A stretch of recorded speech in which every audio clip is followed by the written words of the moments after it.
BJP Hindu ಮುಸಲ್ಮಾನ್ ಬಿಟ್ಟು ಬೇರೆ ಇದೆ? ಹಿಂದೂ ಮುಸಲ್ಮಾನ್ ಬಿಟ್ಟು ಇಂಥದ್ದು ಮಾಡಿದ್ರೆ ಅಂತ ಹೇಳಿ ಅವರು. ಅಲ್ಲ ಸರ್, ಕರಾವಳಿಯಲ್ಲಿ ನಾವು ಗಂಟಾ ಘೋಷವಾಗಿ ಹೇಳ್ತೀವಿ.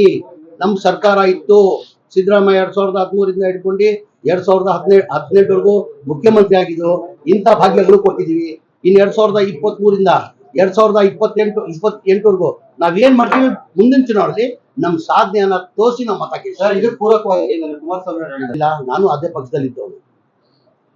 ಕುಮಾರಸ್ವಾಮಿ ಯಾವಾಗ ಇಲ್ಲ, ಪ್ರತಿ ಚುನಾವಣೆ ನಾವೇ ಸಾಧ್ಯ ಅನ್ನೋದು. ಸಿದ್ದರಾಮಯ್ಯ ಅವ್ರು ಇರುವಾಗ ಜನತಾದಳ ಪಕ್ಷದಲ್ಲಿ ಎಷ್ಟಿತ್ತೇಳಿ 2004 59 ಸೀಟ್ MLA ಇದ್ರು. ಆಮೇಲೆ ಕುಮಾರಸ್ವಾಮಿ ಮುಖ್ಯಮಂತ್ರಿ ಆದ್ರು, ಬಹಳ ಪಾಪ್ಯುಲರ್ ಆದ್ರು ಕುಮಾರಸ್ವಾಮಿ ಅವರು. ನಾನು ಆ ಪಕ್ಷದಲ್ಲಿ ಇದ್ದಿದ್ದು. ಅವ್ರು ಅವಾಗ ಎಮ್ಎಲ್ಎ ಆಗಿದ್ರು, ಬಹಳ ಪಾಪ್ಯುಲರ್ ಆಗಿದ್ರು. ಬೇಜಾರು ಮಾಡ್ಕೊಂಡ್ಬಿಡಿ, ನಾವು ಕೇಳ್ತಾರೆ, ಬಹಳ ಪಾಪ್ಯುಲರ್ ಆಗಿದ್ರು. ನಾನು ಆ ಪಕ್ಷದಲ್ಲಿ ಇದ್ದೆ. 2007ರಿಂದ 8ವರೆಗೂ ಕುಮಾರಸ್ವಾಮಿ ಅವರು ಮುಖ್ಯಮಂತ್ರಿ ಆಗಿದ್ರು. ಹಾಳಾದ್ರೆ ಸಿಕ್ಕಾಪಟ್ಟೆ ಪಾಪ್ಯುಲರ್ ಆಯ್ತು. ಏನಾಯ್ತು, 28ಗೆ ಬಂತು. ಅದು ಇದುವರೆಗೂ ಕುಮಾರಸ್ವಾಮಿ ರೀಚ್ ಮಾಡೋಕ್ಕಾಗ್ಲಿಲ್ಲ. ಸಿದ್ದರಾಮಯ್ಯ ಜನತಾದಳ ಇರುವಾಗ ಏನ್ 59 ಸೀಟ್ ಬಂದಿತ್ತು, ಆ ಕುಮಾರಸ್ವಾಮಿ ಅದಕ್ಕೆ ರೀಚ್ ಮಾಡಿಲ್ಲಲ್ಲ. 59ಗೆ ಬಂತು, 40ಗೆ ಬಂದ್ರು, ಈಗ ಎಷ್ಟಿದೆ, 19ಗೆ ಬಂದಿದೆ. ಅಂದ್ರೆ ನೆಕ್ಸ್ಟ್ ದಿನ ಆಗೋದು. ಮುಂದಿನ ಸರ್ಕಾರ ರಚನೆ ಮಾಡ್ತೀವಿ ಅಂತ ಈಗ ನಮ್ಮ ಸ್ನೇಹಿತರು ಅದೇ ಪಕ್ಷದಲ್ಲಿ ಇರೋದು. ಆ ಪ್ರಶ್ನೆ ಇವ್ರನ್ನ ಕುಣಿಸ್ಕೊಂಡು ಕೇಳ್ಬೇಡಿ. ನಮ್ಮ ಪಕ್ಷ ಹೈಕಮಾಂಡ್ ಪಕ್ಷ. ನೆಕ್ಸ್ಟ್ ಅಂತೂ 100 ಇವತ್ತು ಬರ್ದಿಕೊಳ್ಳಿ. ನಾನು ಹೋದ್ ಚುನಾವಣೆಯಲ್ಲಿ ಏನಿದೆ, 23 ಚುನಾವಣೆಯಲ್ಲಿ ಏನ್ ಹೇಳಿದೆ ನಾನು, ನಾವು 130 ಮೇಲೆ ಬರ್ತೀವಿ ಅಂತ ಹೇಳಿದ್ವಿ. ಕರೆಕ್ಟ್ ತಾನೆ?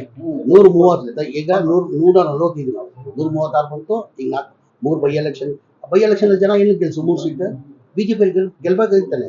ನಾವು ಒಳ್ಳೆ ಸರ್ಕಾರ ಕೊಟ್ಟಿದ್ ಕಾರಣಕ್ತಾನೆ. ಆಮೇಲೆ ಹೊಸಪೇಟೆದಲ್ಲಿ ನೋಡಿರ್ಬೋದು ಜನಸಾಗರ.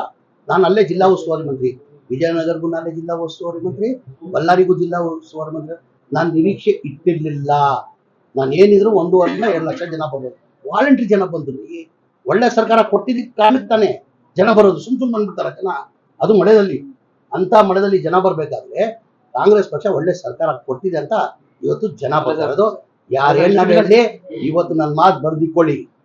ನೆಕ್ಸ್ಟ್ ಕಾಂಗ್ರೆಸ್ ಸರ್ಕಾರ ಇವತ್ತೇನ್ 140 ಇದೀವಿ, 150 ಬಂದ್ರು ಆಶ್ಚರ್ಯ ಇಲ್ಲ. ಮತ್ತೆ ಸತೀಶ್ ಜಾರಕಿಹೊಳಿ ಹೇಳ್ತಿದ್ದಾರೆ ದಲಿತ ಸಿಎಂ ಆಗ್ಬೇಕು ಅಂತ ಹೇಳ್ತಾರೆ. ಪ್ರತಿ ಬಾರಿ ಆ ಸಿಎಂ ಬದಲಾವಣೆ ವಿಚಾರ ಬಂದಾಗ ಈ ವಿಚಾರ ಎಲ್ಲಾರ್ಗೂ ಆಗ್ಬೇಕಂತ ಆಸೆ ಇಟ್ಕೊಂಡ್ರೆ ತಪ್ಪಿಲ್ಲ. ನಮ್ಗೆ ಏನಿದ್ರು ನಮ್ ಕಾಂಗ್ರೆಸ್ ಪಕ್ಷ ಬಂದು ಇವತ್ತು ಇದೆಲ್ಲ ಚರ್ಚೆ ಆಗ್ಬೇಕಾದ್ರೆ ಯಾವಾಗ ಮುಖ್ಯಮಂತ್ರಿ ಕುರ್ಚಿ ಖಾಲಿ ಇದ್ರೆ, ಮುಖ್ಯಮಂತ್ರಿ ಕುರ್ಚಿ ಖಾಲಿನೇ ಇಲ್ಲಲ್ಲ. ಸಿದ್ದರಾಮಯ್ಯ ಅವ್ರು ಕೂತಿದಾರೆ ಆ ಕುರ್ಚಿಯಲ್ಲಿ. ಈಗ ತೀರ್ಮಾನ ತಗೊಳ್ಬೇಕಾದ್ರೆ ನಾವು ನೀವು ತಗೊಳಕ್ಕಾಗಲ್ಲ. ನಮ್ಮ ಪಕ್ಷ ಹೈಕಮಾಂಡ್ ಪಕ್ಷ. ಹೈಕಮಾಂಡ್ ಏನ್ ನಿರ್ಧಾರ ತಗೊಂಡಾಗ ಆ ಗೆರೆ ದಾಟ ನಾವೆಲ್ಲ ಯಾರು ಗೆರೆ. ಅವ್ರ 5 ವರ್ಷ ಆಗಿತ್ತು ಸರ್. ನಾನು ಹೇಳ್ತಾರ ಖಾಲಿ ಇಲ್ಲ. ಈಗ ಚರ್ಚೆನೇ ಏನಿಕ್ಕದು, ಚರ್ಚೆನೇ ಬೇಕಾಗಿಲ್ಲಲ್ಲ. ಅವ್ರೇ 5 ವರ್ಷ ಇರ್ಬೇಕಂತ ನನ್ನ ಆಸೆ. ಅಂದ್ರು ನಮ್ಮ ಪಕ್ಷ ಹೈಕಮಾಂಡ್ ಪಕ್ಷ. ಹೈಕಮಾಂಡ್ ಏನ್ ತೀರ್ಮಾನ ತಗೋ ಅದೆಲ್ಲ ನಪ್ಪದ್ದ. ನಾವು ಗೆರೆ ಹಾಕಿದ್ ಗೆರೆ ಡೇಟಲ್ಲ ಯಾರು. ನಾನು ಇರ್ಲಿ, ನಸೀರಮ್ಮ ಸರ್ ಇರ್ಲಿ, ಮಂಜು ಅವ್ರು ಇರ್ಲಿ, ಇವನ್ ಸಿದ್ದರಾಮಯ್ಯ ಅವರು, ಡಿ ಕೆ ಶಿವಕುಮಾರ್ ಅವರು ಈ ಪಕ್ಕಾ ಕಾಂಗ್ರೆಸ್ ಬಿಡಿ. ಅವ್ರ ಹೈಕಮಾಂಡ್ ಅಂದ್ರೆ ಪ್ರಾಣ ಕೊಡ್ತಾರೆ. ನಾವೆಲ್ಲ ಹೈಕಮಾಂಡ್. 2 ವರ್ಷ ಆದ್ಮೇಲೆ